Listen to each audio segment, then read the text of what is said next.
Hello guys, कैसे हैं आप सब। आई होप आप सभी अच्छे होंगे। तो दोस्तों, आज हम पदार्थ विज्ञान का 13th लेक्चर शुरू करने वाले हैं और आज के लेक्चर के अंदर हम पढ़ने वाले हैं सृष्टि उत्पत्ति क्रम। तो दोस्तों, सबसे पहले मैं आपको बता दूं कि पिछली वीडियो के अंदर तो हमने पंच महाभूत की थ्योरीज पढ़ी थी, जो कि थी दो थ्योरी। एक तो थी सांख्य थ्योरी और दूसरी थी कि आकाश महाभूत परमात्मा से डिराइव हुआ है। उसके बाद में जो आकाश महाभूत है उसी ने ही बाकी के 4 महाभूतों को डिराइव किया। तो पिछली वीडियो के अंदर हमने यहाँ तक पढ़ लिया था। आज की वीडियो के अंदर हम सृष्टि मीन्स क्रिएशन कैसे हुआ है इस वर्ल्ड का, वो देखेंगे। तो सबसे पहले जो सृष्टि उत्पत्ति के लिए जो श्लोक आता है वो आता है सृज्यते इति सृष्टि। इसका मतलब क्या होता है? Srishti means which is evolved और produce, the cause of the creation are hidden. सृष्टि मतलब क्या होता है? जो इवॉल्व हुआ हो या प्रोड्यूस हुआ हो, लेकिन इसका जो कॉज है, वो क्रिएशन का कॉज है, वो हिडन है। अभी तक किसी को पता नहीं है इसका कॉज क्या रहा है, मेन कारण क्या रहा है सृष्टि उत्पत्ति का। फिर इसके बाद में जो लिखा हुआ है कि the different sages are presented their views differently about the nature and secrets of creation. यहाँ पर ये लिखा हुआ है कि जो डिफरेंट साधु थे, आचार्य थे, उन सब ने अपने डिफरेंट व्यूज़ दिए हैं इस चीज़ के ऊपर सृष्टि उत्पत्ति को लेकर। उन्होंने अपना जो सृष्टि उत्पत्ति कर्म है वो भी अपना अलग अलग बताया है। कोई तो बोलता है सृष्टि 7 दिन में उत्पन्न हुई है, कोई बोलता है सृष्टि 15 दिन में उत्पन्न हुई है। मतलब अलग अलग चीज़ें बोली हुई है, अलग अलग थ्योरी बताई हुई है। सांख्य की थ्योरी अलग है, वैशेषिक की थ्योरी अलग है, सबकी थ्योरी अलग अलग है। फिर उसके बाद में यहाँ पर ये लिखा हुआ है कि the description of creation is available in Veda, Purana, Upanishad, darshan shastra, धार्मिक ग्रंथ एंड भारतीय साहित्य। यहाँ पर ये बताया हुआ है कि जो डिस्क्रिप्शन है सृष्टि उत्पत्ति क्रम का, वो वेद के अंदर भी है, मिलेगा आपको, पुराण के अंदर भी मिलेगा, उपनिषद के अंदर भी मिलेगा, दर्शन शास्त्र, धार्मिक ग्रंथ और भारतीय साहित्य के अंदर भी मिलेगा आपको। The main contribution of srishti utpatti is made by the Sankhya and Vaisheshika darshan. जो मेजर कॉन्ट्रीब्यूशन है सृष्टि उत्पत्ति कर्म का, वो सांख्य और वैशेषिक दर्शन ने दिया है। तो दोस्तों, कभी आपसे सृष्टि उत्पत्ति पूछी जाए तो सबसे पहले तो आपको ये लिखना है ऊपर का थोड़ा बहुत इंट्रोडक्शन। उसके बाद में आपको वैशेषिक दर्शन और सबसे पहले सांख्य दर्शन, ये दोनों चीज़ें लिखनी है आपको। तो वैशेषिक दर्शन ने क्या थ्योरी बताई है वो हम देखते हैं। सबसे पहले it explain the cause of creation is the self union of the atoms, परमाणु संयोग ऑफ द पृथ्वी, आप, तेज और वायु। इसने क्या कहा है कि जो सेल्फ यूनियन है एटम्स का, मीन्स परमाणु संयोग हुआ है, मीन्स परमाणु एक दूसरे से मिले हैं, उसी से ही क्या बना है, क्रिएशन हुआ है इस अर्थ का। तो इन्होंने क्या कहा है, जब दोस्तों एक पार्टिकल दूसरे पार्टिकल से मिलता है तो हम उसे क्या बोलते हैं, द्वैणुक। और जब तीनों पार्टिकल आपस में मिलते हैं उसे हम बोलते हैं त्रैसेणु। तो ये बताया है वैशेषिक दर्शन ने। तो वैशेषिक दर्शन ने मेन क्या कहा है कि सेल्फ यूनियन हुआ है एटम्स का, मीन्स परमाणु संयोग हुआ है। कौन कौन से एटम्स का? पृथ्वी, आप, तेज और वायु का। यहाँ पर आकाश नहीं है, आपको ये चीज़ ध्यान रखनी है। फिर उसके बाद में आपको ये ध्यान रखना है, जब एक पार्टिकल दूसरे पार्टिकल से मिलता है तब उसे बोलते हैं हम द्वैणुक, और जब 3 पार्टिकल आपस में मिलते हैं उसे हम बोलते हैं त्रैसेणु। फिर जो दूसरी थ्योरी है सृष्टि उत्पत्ति के लिए वो है सांख्य दर्शन की थ्योरी। तो सांख्य दर्शन ने 25 तत्व माने हैं। तो वो 25 तत्व कौन कौन से हैं वो मैं आपको पिछली वीडियो के अंदर भी बता चुका था, लेकिन यहाँ पर हम वापस से रिवाइज कर लेते हैं उसी चीज़ को। तो जो मूल प्रकृति और पुरुष है उसको सुश्रुत जी ने अलग अलग माना है, और चरक जी ने उन दोनों चीज़ों को ही एक चीज़ कहा है जिसे बोला है अव्यक्त। तो मूल प्रकृति का तो मतलब होता है मैटर और पुरुष का मतलब होता है एनर्जी। तब ये दोनों मिलते हैं तब क्या बनता है, महत या महन बनता है। उसको क्या बोलते हैं हम, बुद्धि या इंटेलिजेंस। फिर महत से बना है त्रिविध अहंकार। त्रिविध अहंकार मीन्स ईगो। तो त्रिविध अहंकार कौन कौन से हैं, त्रिविध 3 अहंकार कौन कौन से हैं, सात्विक, रजस, तमस। सात्विक रजस से तो बनी 11 इंद्रिया, जो कि है पंच ज्ञान इंद्रिया, कर्म इंद्रिया और एक उद्भेद्य इंद्रिया। उद्भेद्य इंद्रिया अपन मन को बोलते हैं। फिर रजस और तमस से बना है पंच तन्मात्रा, जो कि है शब्द, स्पर्श, रूप, रस, गंध और पंच महाभूत। फिर पंच तन्मात्रा से ही क्या बना है, पंच महाभूत। तो पंच महाभूत कौन कौन से हैं, आकाश, वायु, तेज, जल, पृथ्वी। तो पंच तन्मात्रा मीन्स शब्द से तो किसकी उत्पत्ति हुई, आकाश की। स्पर्श से किसकी उत्पत्ति हुई, वायु की। रूप से किसकी उत्पत्ति हुई, तेज की। फिर रस से किसकी उत्पत्ति हुई, जल की। गंध से किसकी उत्पत्ति हुई, पृथ्वी की। फिर उसके बाद में यहाँ पर एक नोट दिया गया है, उसमें ये बताया गया है कि all the objects of the world are produced by the combination of panch mahabhut in different proportion, 24 अचेतन एंड पुरुष ओनली सचेतन। तो यहाँ पर ये बताया हुआ है कि जो पंच महाभूत का जो कॉम्बिनेशन था वो डिफरेंट प्रपोर्शंस का था, उन्हीं चीज़ों से सारी चीज़ें बनी है। जैसे कि दोस्तों मेरे पास एक पेन है और एक बुक है, उसके अंदर पृथ्वी के तो पेन के अंदर एक प्रपोर्शन है और जो बुक है उसके अंदर 2 प्रपोर्शन है। लेकिन जो मेरे पास जल है उसका बुक के अंदर 1 प्रपोर्शन है और पेन के अंदर 2 प्रपोर्शन है। और जो तेज है उसका बुक के अंदर तो प्रपोर्शन है लेकिन उसका पेन के अंदर प्रपोर्शन नहीं है। तो आपको ये चीज़ समझ में आनी चाहिए कि जो चीज़ें बनी है इस वर्ल्ड के अंदर, उसके अंदर जो पंच महाभूत का जो प्रपोर्शन है वो डिफरेंट है। उसके बाद में आगे ये लिखा हुआ है कि जो हमने 25 तत्व बताए उसमें 24 तत्व अचेतन है और जो पुरुष है सिर्फ और सिर्फ वही सचेतन है, इसीलिए ही हमने पुरुष को एनर्जी कहा था। फिर उसके बाद में जो चरक जी थे उन्होंने ये बताया है, उन्होंने क्या कहा है, मेंशन नो डिफरेंशिएशन ऑफ प्रकृति एंड पुरुष। जैसा कि मैंने आपको बताया था, उन्होंने प्रकृति और पुरुष को अव्यक्ति कहा है। हैंस एज पर हिम चतुर्विंशति तत्व, उसने 24 तत्वों को क्या कहा, चतुर्विंशति तत्व are the cause of creation, वही कॉज है क्रिएशन के। फिर ही मेंशन्ड द इंद्रिय एज भौतिक नॉट अहंकारी। आपको ये चीज़ याद रखनी है कि उन्होंने इंद्रियों को भौतिक कहा है, अहंकारिक नहीं कहा। और सांख्य और सुश्रुत जी थे, उन्होंने इंद्रियों को अहंकारिक कहा है, भौतिक नहीं कहा। फिर उसके बाद में हमको धार्मिक ग्रंथ की थ्योरी के हिसाब से हम देखते हैं। तो जो धार्मिक ग्रंथ थे उन्होंने क्या कहा है कि mentioned the prime cause of the creation is Param Brahma या Paramatma, he is the cause of srishti. तो धार्मिक ग्रंथों ने इतना सा कहा है सिर्फ और सिर्फ जो मेन कॉज ऑफ क्रिएशन है वो परम ब्रह्मा या परमात्मा है, उन्हीं ने ही ये सृष्टि उत्पत्ति या जो एक क्रिएशन है इस वर्ल्ड का उन्होंने ही किया है। फिर जो परम ब्रह्मा है उन्होंने क्या कहा है, उन्होंने ये कहा है कि जो जल और बीज है उनसे मिलकर स्वर्ण अंडा या स्वर्ण गर्भ बना है, फिर उसी ने ही बर्थ दिया है ब्रह्मा को। फिर जो ब्रह्मा जी थे उन्होंने हेवन बनाया अपर पार्ट के अंदर और पृथ्वी बनाई लोअर पार्ट के अंदर, और मिडल पोर्शन के अंदर मीन्स ऊपर की साइड तो उन्होंने क्या बनाया है, हेवन। नीचे की साइड क्या बनाई उन्होंने, पृथ्वी। और बीच के अंदर उन्होंने क्या बनाया, ओशन।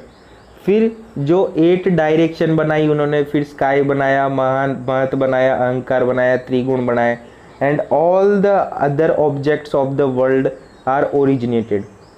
तो आपको इस थ्योरी के अंदर आपको इतना सा याद रखना है कि जो जल और बीज है उससे स्वर्ण अंडा या स्वर्ण गर्भ बना है, फिर उससे ब्रह्मा का बर्थ हुआ है। फिर जैसे ही ब्रह्मा का बर्थ हुआ है, ब्रह्मा जी ने ऊपर की साइड तो बनाया हेवन मीन्स स्वर्ग बनाया, और नीचे की साइड पृथ्वी बनाई, और उसके बीच में बनाया उन्होंने ओशन। फिर उन्होंने बनाई 8 डायरेक्शन। आपको ओशन तक भी याद रहेगा तब भी चलेगा। फिर उन्होंने 8 डायरेक्शन बनाई, स्काई बनाया, महत बनाया। आप तो ये सारी चीज़ें लिख सकते हो, अहंकार बनाया, त्रिगुण बनाया, all the objects of the world are originated. फिर उसके बाद में जो भगवत गीता है उन्होंने क्या कहा है, तो भगवत गीता, तो आपको यहाँ पे गीता से याद रखना है। तो गीता मतलब लड़की, आपको लड़की याद रखनी है यहाँ पर। तो यहाँ पर लड़की के बारे में कहा जाएगा। तो जो क्रिएशन अकर फ्रॉम परमात्मा, तो जो क्रिएशन अकर हुई है परमात्मा की, उसमें लेफ्ट साइड से तो क्या निकली है, फीमेल, और राइट साइड से तो क्या निकला है, मेल। तो जैसा कि मैंने आपको कहा था यहाँ पर लड़की का जिक्र होगा, तो आपको भगवत गीता से ये याद रह जाएगा कि जो लेफ्ट साइड से क्या निकली है, फीमेल, और राइट साइड से निकला है मेल। तो फिर उसके बाद में ये बताया हुआ है कि जो प्रकृति है वो क्रियावान है बट अचेतन है। मैंने आपको बताया था कि जो प्रकृति है वो अचेतन है, लेकिन जो पुरुष है वो अक्रियावान है, लेकिन वो चेतन है। तो जो अचेतन कौन कौन से थे, बाकी की सारे 24 तत्व अचेतन है, सिर्फ और सिर्फ एक तत्व चेतन है, वो है पुरुष, लेकिन वो अक्रियावान है और प्रकृति क्रियावान है। जब तक ये दोनों आपस में नहीं मिलेंगे तब तक ये दोनों सृष्टि उत्पत्ति नहीं कर सकते हैं। फिर यहाँ पर आगे यही लिखा हुआ है उसी चीज़ों के अंदर, along neither prithvi nor purush is capable for the causing of creation, hence prakriti and purush togetherly cause the creation based on पांगु अंडर न्याय। तो यहाँ पर वही चीज़ बताई जो मैंने हिंदी के अंदर बताई कि जो प्रकृति और पुरुष है वो दोनों अकेले में मीन्स खुद ही सृष्टि उत्पत्ति नहीं कर सकते जब तक वो दोनों मिलेंगे नहीं। जैसे कि प्रकृति तो हो गई क्रियावान और पुरुष हो गया अक्रियावान, प्रकृति अचेतन है और पुरुष चेतन है। तो जब तक वो दोनों आपस में नहीं मिलेंगे तब तक सृष्टि की जो उत्पत्ति है वो नहीं होगी। तो उसी चीज़ को क्या बोला गया है कि जब वो आपस में मिल जाएंगे तभी सृष्टि उत्पत्ति का कॉज होगा, और उसी चीज़ को क्या बोला गया है, पांगु अंडा न्याय। तो ये चीज़ भी आपको याद रखनी है, पांगु अंडा न्याय क्या है। फिर उसके बाद में बताया हुआ है कि before the creation the त्रिगुणा present in प्रकृति इन इक्विलिब्रियम स्टेट। जो त्रिगुण थे प्रकृति के अंदर वो इक्विलिब्रियम मीन्स बैलेंस स्टेट के अंदर प्रेजेंट थे। कब? सृष्टि उत्पत्ति से पहले। फिर जब पुरुष का संयोग हुआ किसके साथ? प्रकृति के साथ, तब जो वेरिएशन है वो हुआ त्रिगुणों के अंदर, मीन्स वेरिएशन हुआ त्रिगुणों के अंदर, तभी जाके क्या बनी? क्रिएशन मीन्स वर्ल्ड का क्रिएशन हुआ। तो यहाँ पर ये चीज़ याद रखनी है आपको कि जो त्रिगुण थे वो इक्विलिब्रियम स्टेट मीन्स समान अवस्था के अंदर प्रेजेंट थे प्रकृति के अंदर। लेकिन जब पुरुष का संयोग हुआ प्रकृति के साथ तब ये त्रिगुण थे उनमें वेरिएशन आए, तभी क्या हुआ? Leads to the creation of world, creation का वर्ल्ड हुआ तभी जाकर, तब त्रिगुणों में वेरिएशन आए। फिर दोस्तों उसके बाद में हम सृष्टि उत्पत्ति देखेंगे एज पर उपनिषद। तो जो उपनिषद जी थे वो सृष्टि उत्पत्ति क्या बताते हैं? वो ये बताते हैं कि जो परमात्मा थे उन्होंने सप्तलोक क्रिएट किया है। फिर जो ब्रह्मा और जो प्रजापति थे वो सबसे पहले निकले हैं, वो सबसे पहले फॉर्म हुए। फिर उसके बाद में जो हिरण माया अंडा था उसी से ही जो डिफरेंट अधिष्ठान देवतास थे वो ओरिजिनेटेड हुआ है, मीन्स एक अंडे से जो देवताज है वो ओरिजिनेटेड हुआ है। और जो ब्रह्मा और प्रजापति जी थे वो सबसे पहले फॉर्म हुए हैं, और जो परमात्मा थे उन्होंने ही सप्तलोक को बनाया। फिर उसके बाद में एक छोटी सी चीज़ लिखी हुई है, ये आपको याद नहीं रहेगा तब भी चलेगा। यहाँ पर ये लिखा हुआ है कि जो परमात्मा थे वो रिसाइड करते हैं ब्रह्मांड के अंदर of the human body to regulate the different activities, first create the saptalok, adhidevata of indriya and sharir etcetera. फिर उसके बाद में हम देखते हैं जो चारवाक दर्शन है वो क्या बोलते हैं सृष्टि उत्पत्ति के बारे में। तो सबसे पहले आपको ये याद रखना है कि जो चारवाक जी थे वो जो आंखों से दिखता है उन्हें वही उसी चीज़ को मानते हैं वो। तो उन्होंने क्या कहा? This accept only physical body and visible world things but not the God soul heaven. जैसे कि आपको पता है गॉड आपने कभी देखा है? नहीं देखा। आत्मा देखी है? नहीं देखा। स्वर्ग देखा है? नहीं देखा। तो जो चारवाक दर्शन थे वो इन चीज़ों को मानते ही नहीं है, गॉड को भी नहीं मानते, आत्मा को भी नहीं मानते, हेवन को भी नहीं मानते, पुण्य पाप इन सारी चीज़ों को नहीं मानते। जो चीज़ें नहीं दिखती है उन चीज़ों को नहीं मानते हैं वो। फिर उसके बाद में एज पर दिस दर्शन the creation only occur by the combination of atoms. तो इन्होंने भी क्या माना है? परमाणु के संयोग को माना है।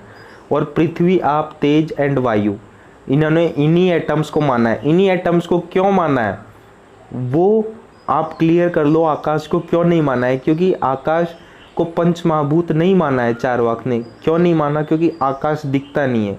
अब आप बोलोगे सर हम तो ऊपर की तरफ देखते हैं तब आकाश दिखता है हमें। नहीं, ऐसा नहीं है। आप ऊपर की तरफ जाते जाओगे जाते जाओगे जाते जाओगे जाते जाओगे, आप जाते ही जाओगे, उसका कोई अंत नहीं है। तो आकाश कोई पंच महाभूत नहीं है चारवाक दर्शन के हिसाब से। फिर बाकी के चार महाभूत हमने कैसे माने हैं वो मैं आपको समझाता हूँ। पृथ्वी तो आपको पता है, पृथ्वी को हम स्पर्श भी कर सकते हैं, सारी चीज़ें हम देख सकते हैं पृथ्वी की।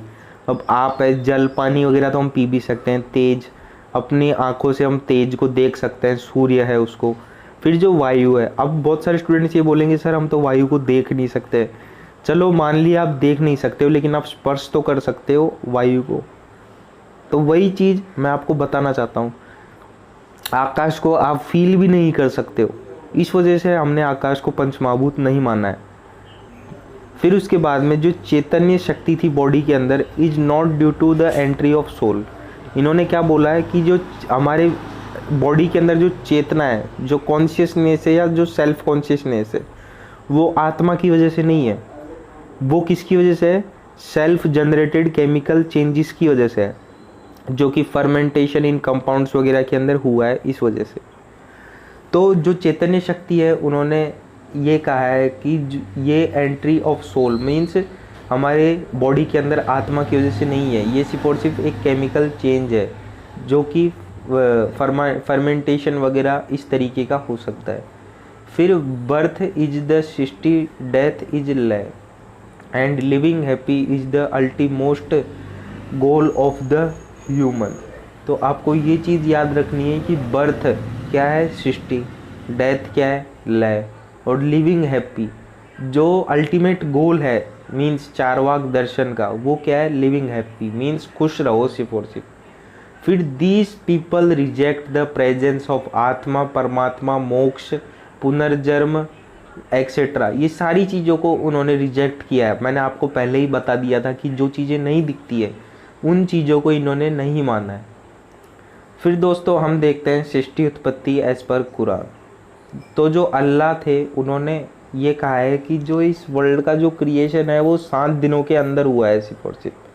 तो आपको इतना सा याद रखना है कि कुरान के अंदर अल्लाह ने 7 दिन के अंदर सृष्टि उत्पत्ति के बारे में कहा है। फिर जो वैदिक विवेचन है, वैदिक विवेचन मतलब आयुर्वेद ने क्या कहा है सृष्टि उत्पत्ति के बारे में।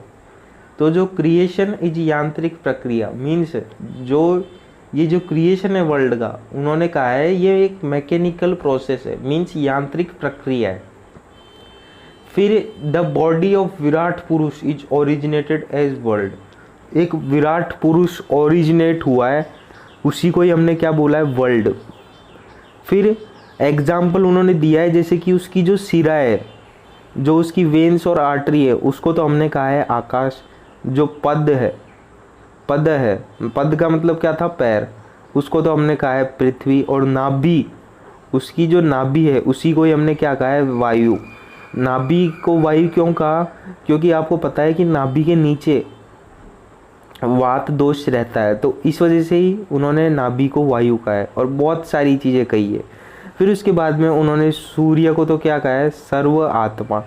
और उन्होंने ये कहा है कि असत द सती जी वर्ल्ड मीन्स नॉन एग्जिस्टेंस से एग्जिस्टेंस चीज़ें बनती है, एग्जिस्टेंस से नॉन एग्जिस्टेंस चीज़ें नहीं बनती है। From asat the sat is evolved, from non existence the creation is evolved, मतलब पहले कोई एग्जिस्टेंस नहीं था इस वर्ल्ड का, तो नॉन एग्जिस्टेंस से एग्जिस्टेंस मीन्स वर्ल्ड बनी है। फिर जो देव थे वो तो बने जलो तत्व से, और जो मनुष्य है वो बने आदि पुरुष मानु से। तो आदि पुरुष मानु तो आपको यह याद रह जाएगा कि जो मनुष्य थे वो आदि मानु से बने, और जो देव थे वो जल तत्व से बने। उसके बाद में जो आधुनिक विचार है मीन्स मॉडर्न साइंस क्या कहती है सृष्टि उत्पत्ति को लेकर, मीन्स आधुनिक विचार। फिर इन्होंने कहा है आधुनिक विचार वालों ने कि जो कॉज ऑफ क्रिएशन है इज इलेक्ट्रॉन एक्सेट्रा, और the electrons of the union is the cause of creation. तो इन्होंने ये कहा है कि जो कॉज ऑफ क्रिएशन है वो इलेक्ट्रॉन, प्रोटॉन, न्यूट्रॉन इन सारी चीज़ों से हुआ है। और जब इलेक्ट्रॉन का यूनियन मीन्स संयोग हुआ है, आपस में मिले हैं, तब जाके क्रिएशन हुआ है सृष्टि का। फिर उसके बाद में इन्होंने ये भी कहा है कि निर्जीवा टू सूक्ष्म जीवा टू स्थूल जीवा टू मनुष्य डेवलप ग्रेजुअली। तो इन्होंने यहाँ पर एक बहुत अच्छी चीज़ गई है। निर्जीव का मतलब क्या है? Non living. नॉन लिविंग से तो क्या बना है? सूक्ष्म जीवा मीन्स जो छोटे छोटे, जैसे कि आप नीट देकर आए हो तो आपको ये पता होगा कि यूकैरियोट्स बने थे सबसे पहले, यूकैरियोट्स, प्रोकैरियोट्स, आपने ये चीज़ें सुनी होगी। तो सूक्ष्म जीव बना है सबसे पहले, तो मीन्स छोटा वाला जीव, जैसे कि यू बैक्टीरिया थे, आर्की बैक्टीरिया थे, वो सारी चीज़ें बनी है। उसके बाद में स्थूल जीव बना है। फिर स्थूल जीव मीन्स जो मोटे मोटे जो बैक्टीरिया वगैरह थे, जैसे कि यूकैरियोट्स, प्रोकैरियोट्स, उसके बाद में ये चीज़ें बनी आर्की बैक्टीरिया के बाद में। फिर बैक्टीरिया वगैरह से धीरे धीरे फंगाई वगैरह ये सारी चीज़ें बनने लग गई। तो फिर उसके बाद में स्थूल जीव बना। फिर उसके बाद में जो स्थूल जीव थे उन्हीं से ही मनुष्य डेवलप हुआ है ग्रेजुअली। ग्रेजुअली का मतलब है धीरे धीरे। तो निर्जीव, निर्जीव से तो क्या बना सूक्ष्म जीव, सूक्ष्म जीव से क्या बना स्थूल जीव, स्थूल जीव से क्या बना मनुष्य। फिर उसके बाद में इन्होंने ये कहा है कि जो भौतिक और रासायनिक संयोग है, जो फिजिकल और केमिकल रिएक्शन है या उनका जो कॉम्बिनेशन है, एंड परिमाण means effect is the cause of evolution. Means जो फिजिकल रिएक्शन या केमिकल रिएक्शन हुई है इस वर्ल्ड के अंदर, फिर उनका जो इफेक्ट आया है वही है एक कॉज ऑफ इवोल्यूशन का। मीन्स जैसे कि आपको पता है कि जो मेटेरियड्स वगैरह थे जब वो गिरे तब केमिकल इवोल्यूशन और फिजिकल इवोल्यूशन दोनों चीज़ें हुई इस पृथ्वी के ऊपर। तब तो क्या हुआ, जो डायनासोर थे उनका तो वो तो मर गए, वो सब ख़त्म हो गए। उसके बाद में जो बाकी की जो चीज़ें थी, जो पहले जो ये जिम्नोस्पर्म वगैरह थे, ये सारी चीज़ें, वो सारी चीज़ें तो हमारी अर्थ के अंदर दब गई। और उसी चीज़ से क्या बन रहा है आज, जो हम फ्यूल निकाल रहे हैं, जो पेट्रोल निकाल रहे हैं, वो एक जिम्नोस्पर्म या जो बाकी के जो थे जो प्लांट्स वगैरह थे उन्हीं चीज़ों का जो फ्यूल है उसी चीज़ से हम निकाल रहे हैं, फॉसिल फ्यूल। तो यही चीज़ उन्होंने कहा है कि जो कॉज ऑफ इवोल्यूशन थे, मीन्स पहले इस पृथ्वी के ऊपर डोमिनेट करते थे डायनासोर और प्लांट्स के अंदर जिम्नोस्पर्म वगैरह ये सारी चीज़ें, लेकिन ये लोग भी एक टाइम ख़त्म हो गए। और अब जो प्लांट्स के अंदर जो चीज़ डोमिनेट कर रही है वो है एंजियोस्पर्म, और एनिमल्स के अंदर या जानवरों के अंदर जो चीज़ जो सबसे ज़्यादा डोमिनेट है वो है ह्यूमंस, मीन्स इंसान। तो पहले तो कौन था, डायनासोर और जिम्नोस्पर्म, और अब कौन है, ह्यूमंस और एंजियोस्पर्म। तो उन्होंने सिर्फ और सिर्फ यही कहा है कि जो भौतिक और रासायनिक, जो फिजिकल और जो केमिकल रिएक्शन हुए हैं उसी का ही इफेक्ट से जो इवोल्यूशन है वो कॉज हुआ है। फिर उसके बाद में ये जो सृष्टि उत्पत्ति है एज पर चर्क और एज पर सुश्रुत, ये हम अगली वीडियो के अंदर देखेंगे। लेकिन दोस्तों इस वीडियो को समाप्त करने से पहले एक बार हम वापस से रिवीजन कर लेते हैं। और दोस्तों अगर आपको कोई चीज़ समझ में ना आई हो तो आप मुझसे कमेंट सेक्शन में कमेंट करके पूछ सकते हैं। उन कमेंट्स का रिप्लाई देने की मैं पूरी कोशिश करूँगा। तो दोस्तों चलिए एक बार हम वापस से देख लेते हैं कि जो सृष्टि क्रिएशन है उसमें सबसे पहला श्लोक आपको लिखना है सृज्यते इति सृष्टि। उसके बाद में ये बताना है आपको कि जो सृष्टि है उसका मतलब क्या है। तो सृष्टि मतलब क्या है, इवोल्ड या प्रोड्यूस।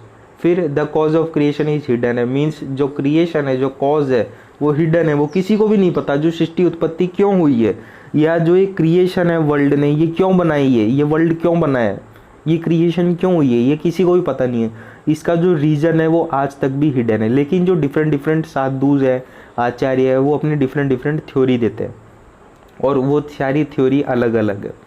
फिर उसके बाद में जो डिस्क्रिप्शन है वो अवेलेबल है किसका, क्रिएशन ऑफ वर्ल्ड का, किन किन के अंदर, वेद, पुराण, उपनिषद, दर्शन शास्त्र, धार्मिक ग्रंथ और भारतीय साहित्य के अंदर। फिर जो मेजर कंट्रीब्यूशन है सृष्टि उत्पत्ति का वो सांख्य और वैशेषिक के हिसाब से।